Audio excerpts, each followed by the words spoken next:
I'm Lauren Sanfilippo, Senior Investment Strategist with the Chief Investment Office, and I'm joined by Chris Heisey, our Chief Investment Officer for Merrill and Bank of America Private Bank. On today's program, Four for the Quarter, we're focusing on the four biggest questions advisors are hearing from clients right now. Thanks for joining us today, Chris. It's great to be here, Lauren. Let's first turn it over to you. What are you seeing with markets right now? Everything. I mean, literally everything. We had a rally over the last 11 or 12 days that, arguably speaking, is the quickest rally from falling 5 to 10% that we've ever had since like 1928. We're now back to all-time highs. People are starting to talk about, is it priced correctly? Did we really reprice risk, et cetera? But nothing has changed from a profit perspective. And I think that's the bedrock that we always have to go back with. Have we seen profits come down through this earnings season so far? No, there's actually more beats. It's almost like 8 to 9 out of 10 on the revenue line and the earnings line. Yes, there is the fog of military campaign and conflict, and there's changes going on every day. Oil prices have come down, and most importantly, credit spreads never really blew out much, which typically happens when you reprice risk that quickly, and then you can't climb back. So overall, when you think about equity is driven by free cash flow and profits. Valuations overall, somewhat sticky. We could talk about that in a moment. But overall, it's from fear of being in where we were at the so-called fog of military campaign to now fear of missing out. And there's a lot of questions that are coming in the next few months with midterm elections and other things that we'll have to deal with. But for right now, we're moving through what was a very uncertain time. So with that as the setup, let's talk about question number one, and it's on the conflict in the Middle East, right? So it's going on longer than maybe initially expected now in its 7th week. It's clearly moved beyond just a headline risk. Right. So I want to address, we're clearly seeing oil futures that have now priced in. Probably, the left tail risk has maybe been removed, right? Equities, of course, have also regained new all-time highs this week. And so how are you thinking about this war? Do you think the market's correctly pricing this, maybe a little complacent? Far be it from me to argue with hundreds of millions of investors around the world that are repricing something every day. So it's really hard. I've never really ever said something's mispriced because there's so many people pricing it every day. Having said all that, looking through what's going on, I think it's accurately priced, frankly. What we haven't yet known fully is what the knock-on effects are to that window of period where oil and gas prices shot up. What's going on with jet fuel in Europe? How is oil, energy, and other parts of that so-called calculus in East Asia going to filter through to the economy and the emerging markets that import a lot? And then ultimately, how does that filter into trade to us or not? Those things will be answered over the next 6 months or so. However, equity investors discount that. They understand that we get through that period. You're not pulling uncertainty forward, you're getting through uncertainty. So overall, I think valuations right now are pricing in what we believe is a very good profit season, what we believe is a resilient consumer. We see that in our own data at the Bank of America Institute, and what we believe is a CapEx cycle that still doesn't give the credit that it deserves. It's very long, it's just starting, and productivity initiatives are just beginning as well. That's exactly where I'm going with question number two. On artificial intelligence, of course, we're seeing these hyperscalers spend a lot of money, right? And they're accelerating that spending or at least keeping up with their commitments.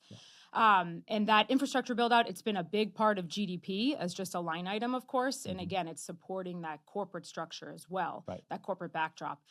We sort of shifted from talks of an AI bubble now, or well, that's what we were talking about last year, to now more talks about like, when are we going to see those productivity enhancements? What's that return on investment? So where do you think we are in that AI CapEx kind of layer? This is classic, cycle dynamics. But what we don't know about most cycles is how many waves within the cycle will there be, and then ultimately how long is the cycle. So we're going to have a lot of uncertainty as to bubble this or bubble not. Where we are right now is we're in that second to third stage of the AI build out. We started with just textual context in terms of what AI can bring, efficiency gains, et cetera. How do we use it? Then we started to get into uncertainty about how are we going to monetize. That's still there as well. What's the return on the CapEx?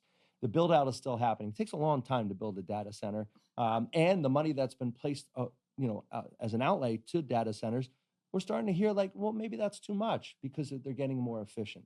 Worries overpowering all of that is still going to be there.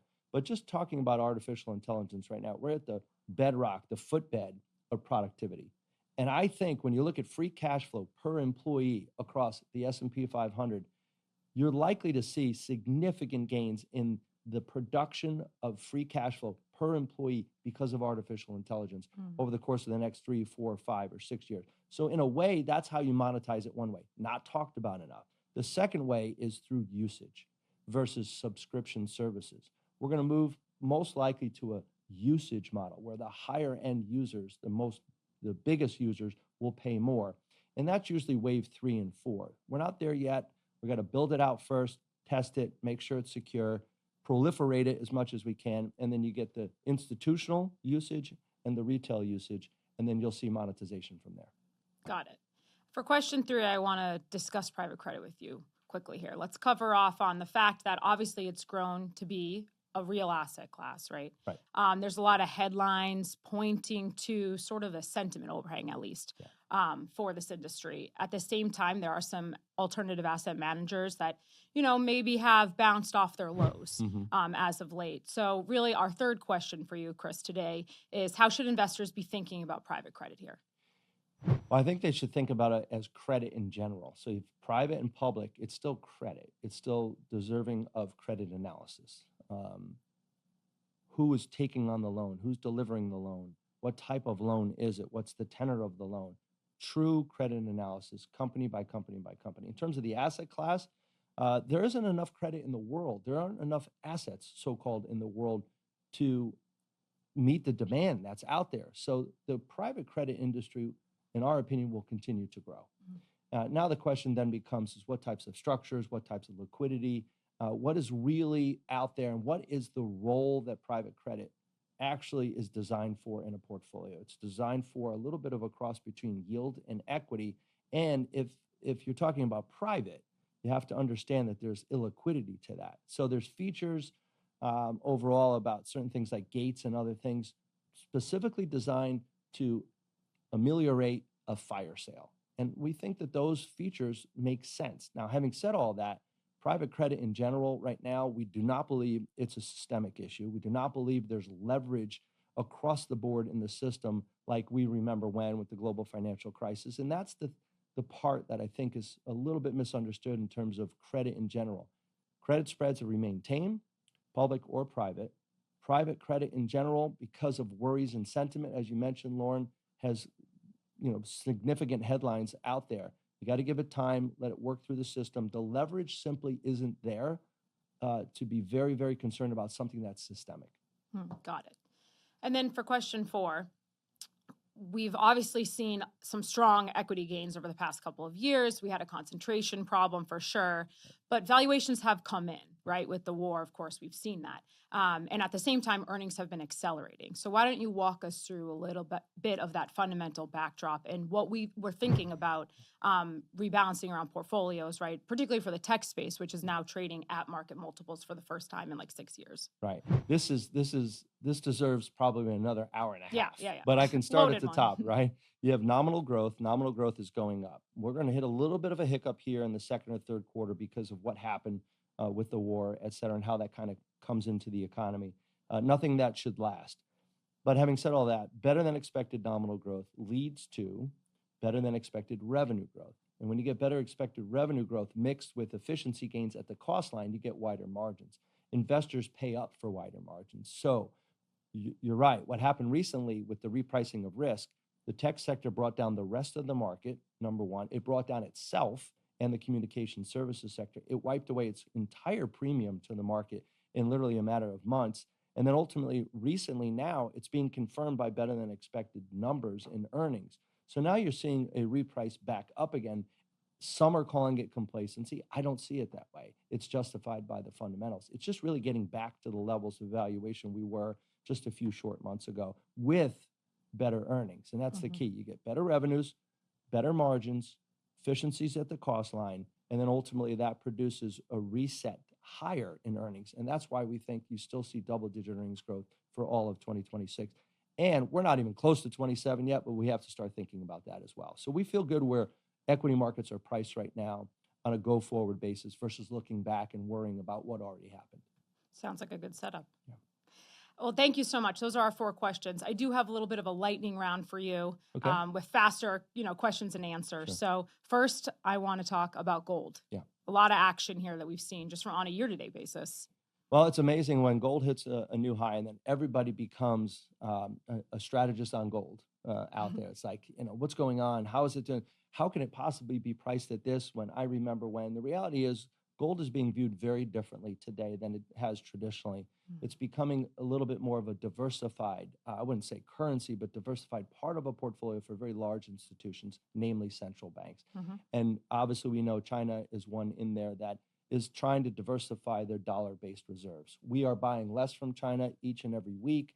That means less dollars are coming over, which means China is buying less of our bonds. They have to buy other things, diversify their own source. So they're buying more gold. Others are doing the same thing, emerging markets. Now, when we hit a rough patch quickly on gold coming down, it was a lot because of emerging markets were trying to protect their currencies. They sold gains in gold, at least in our opinion, to help fund and protect against what was happening with their higher input costs for oil. That's starting to end. So we expect gold to be a key part for those who understand it and can think about it as an overlay to an overall portfolio. So still a diversifier, though. Yes.